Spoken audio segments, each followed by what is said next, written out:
These latest headlines from ABC15 are sponsored by Lerner and Rowe Injury Attorneys. One call, that's all. Hi there, I'm Amelia Fabiano with your top stories from ABC15 Arizona on this Saturday.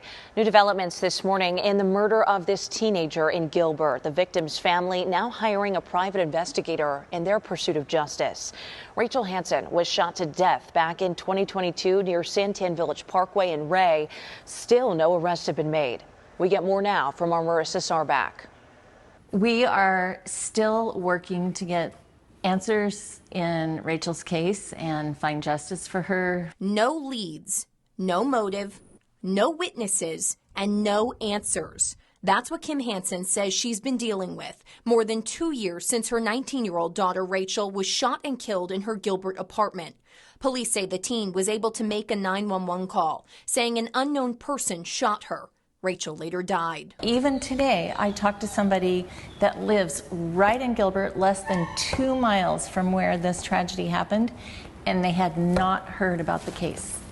That is what just is so hard for me to accept and understand. The case was transferred to silent witness in February, but the Hansen family is still frustrated by the lack of answers, so they hired a private investigator. On a case like this, where it's essentially gone somewhat cold, it would be great to get the neighborhood and the community involved. Justin Yentes released an interview with Kim, and it generated new interest in the case, but not enough to put together all the pieces of Rachel's life. Adolescents generally don't share everything with their parents. So the information that Kim and her husband have isn't going to be the entirety of Rachel's life. And there could be other people that know her or know people that she knew or know other participants in the case that would have information that we could provide. Spreading Rachel's story online and in the news keeps her name on people's minds. Justin says the more recognition a case gets, the more likely someone shares new information. You saw what happened with the Preston Lord case out here in Gilbert,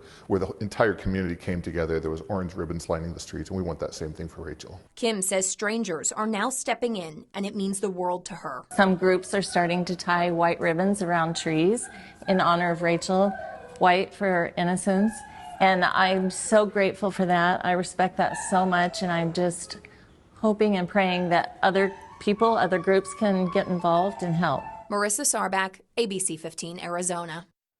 Phoenix Fire quickly putting this out overnight. This happened at 24th Street and Rosa Road.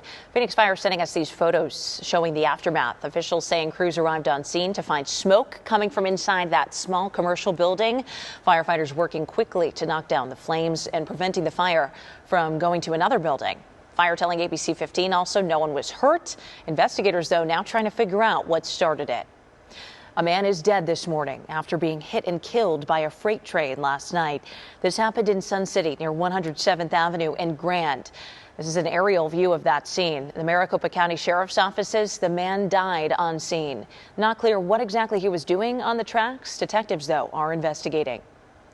A traffic alert as we start our weekend. The southbound 143 is now closed between the Loop 202 and the I-10. That closure will go through Monday morning, and it is just one of 6 different weekend construction projects on our Valley highways this weekend.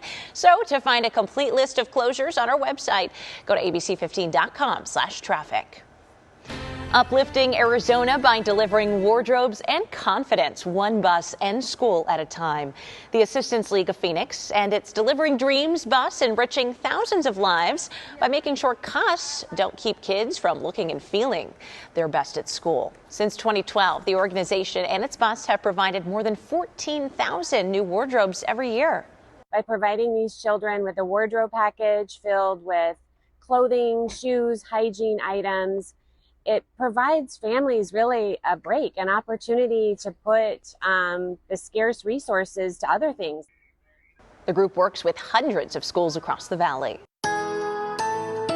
In that most accurate forecast today, we're looking at normal temperatures for this time of year here in Phoenix. 105 for our high. We'll hit around 3 or 4 this afternoon. Again, right on par for this time of year and nowhere near that record. Thank goodness, right? 115 we hit back in 1985 for our record high on the state. Highs across the state today will be in the mid to upper 80s in Prescott and Payson, 90s in Sedona and out towards Kingman and Winslow as well.